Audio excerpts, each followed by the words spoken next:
दंपति, कितनी अनुसुईया जी तपस्विनी होंगी, आप कल्पना करिए।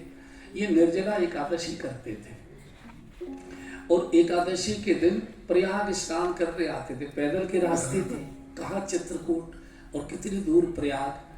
तो जब बूढ़े हो गए तो अनुसुईया जी ने गंगा जी से प्रार्थना की, माँ मेरे पतिदेव का नियम है कि वो एकादशी को बिना आपके स्नान किए, आचमन किए फलाहार नहीं लेते, कुछ भी लेते नहीं।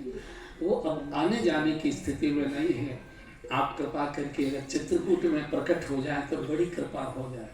तो अनुसुईया जी की प्रार्थना के वशीभूत गंगा जी की एक धारा मंदाकिनी के नाम से चित्रकूट में प्रकट हुई है। गोस्वामी ने लिखा है, सुरसर धार नाम मंदाकिनी, इतनी बड़ी पतिव्रता थी।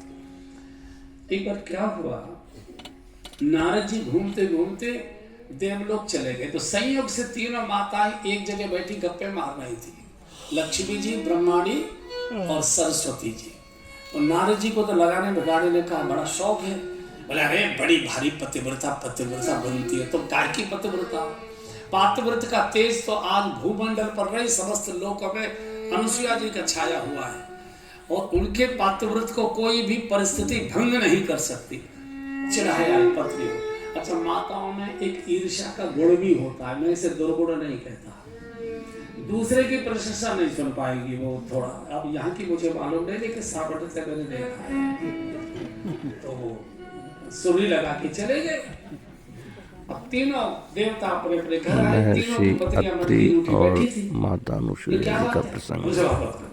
अरे बताओ तो बिल्कुल। अरे बोलो भाई क्या नाराजी है? बोले हमारी इच्छा पूरी करो। इच्छा? हमारा तो जीवन ही आपकी इच्छा पूर्ति के लिए हुआ है। बोलो क्या चाहिए? बोले हमने सुना है कि कोई भूमंडल में अनुसुईया नाम की पतिव्रता है, उसका पातिव्रत भंग करिए। देवताओं को पत्नियों को फटकारना चाहिए था कि पातिव्रत पूजा जाता है, भंग नहीं किया जाता। पातिव्रत को प्रणाम किया जाता है, लेकिन देव योनि भोग योनि है और जितना मनुष्य भोगी होगा उतना ही स्त्री के अधीन रहता है और ऐसा व्यक्ति स्त्रियों की गलत बात का विरोध नहीं कर पाता। और तीनों देवता ब्रह्मा विष्णु महेश अनुसुईया जी की पातिव्रत को भंग करने के लिए आ गए। उनके आश्रम के बाहर खड़े हो गए तो उन्होंने भिक्षा मांगी, भिक्षाम न देहि। तो फलाहार लेकर अनुसुईया जी आई। इन्होंने कहा ऐसे भिक्षा ले लेंगे, कैसे लोगे? बोले नग्न होकर आइए, निर्वस्त्र होकर आइए, तब हम आपसे भिक्षा लेंगे। अनुसुईया जी ने सोचा ये निर्वस्त्र बोलने वाला कौन आ गया? नेत्र बंद करके देखा, ओ त्रिदेव। बोले ठीक है अभी आती हूँ। अंदर गई, गंगा जल रखा था, अभिमंत्रित किया, तीनों पर छिड़का और 3-3 महीने के बच्चे बना दिए, 4-4 और बोले छाती से लगा, बोले पियो दूध, कितना पियोगे, लो भिक्षा। इनको ज्ञान तो था कि हम देव हैं, लेकिन बच्चा का स्वरूप। अच्छा दूध पिला दे और बाहर बट का वृक्ष था, उस पर झूला डाल दिया, तीनों को एक ही में लिटा दे। छोटे छोटे तो थे, जब भूख का समय होता दूध पिला दिया उनको। साल भर हो गया, तीनों लौटे नहीं तो पत्नियों में खोजबीन मची कि गए कहाँ है। तो खोजी महात्मा एक ही है नारद जी।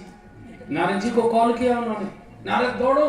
नारद जी क्या बात है? बोले हमारे पति कहाँ हैं? 1 साल से गायब है। बोले चली जाओ, चित्रकूट में अनुसुईया जी क्या मिल जाएंगे। अब तीनों आई। अच्छा तीनों पालजे में लेटे हुए थे।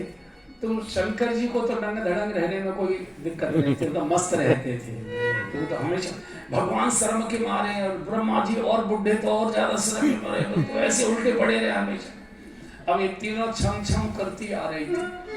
तो शंकर जी ने देखा और ये तीनों की देवियां, ब्रह्मा जी भगवान तीनों की घरवाली, अब एक दूसरे के पेट में सिर दबा रहे, ऐसे उल्टे हो गए और ऐसे कोई पहचाने ना।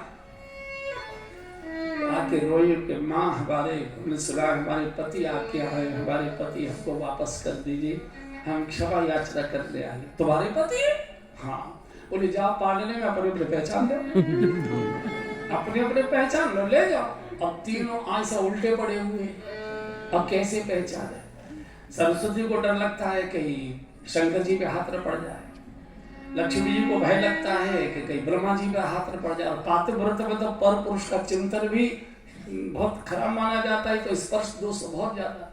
फिर बहुत रोई, माँ हम क्षमा मांगती है, हमको क्षमा कर दीजिए, हमारे पतियों को वापस कर। गंगा जल लाई, अभिमंत्रित किया, तीनों पर छिड़का, तीनों को त्रिदेव के रूप में प्रकट किया, डांट कर कहा खबरदार, क्योंकि कभी किसी पतिव्रता के पातिव्रत को परीक्षा लेना और भंग करने की कोशिश की। पातिव्रत को प्रणाम किया जाता है, उसकी पूजा की जाती है।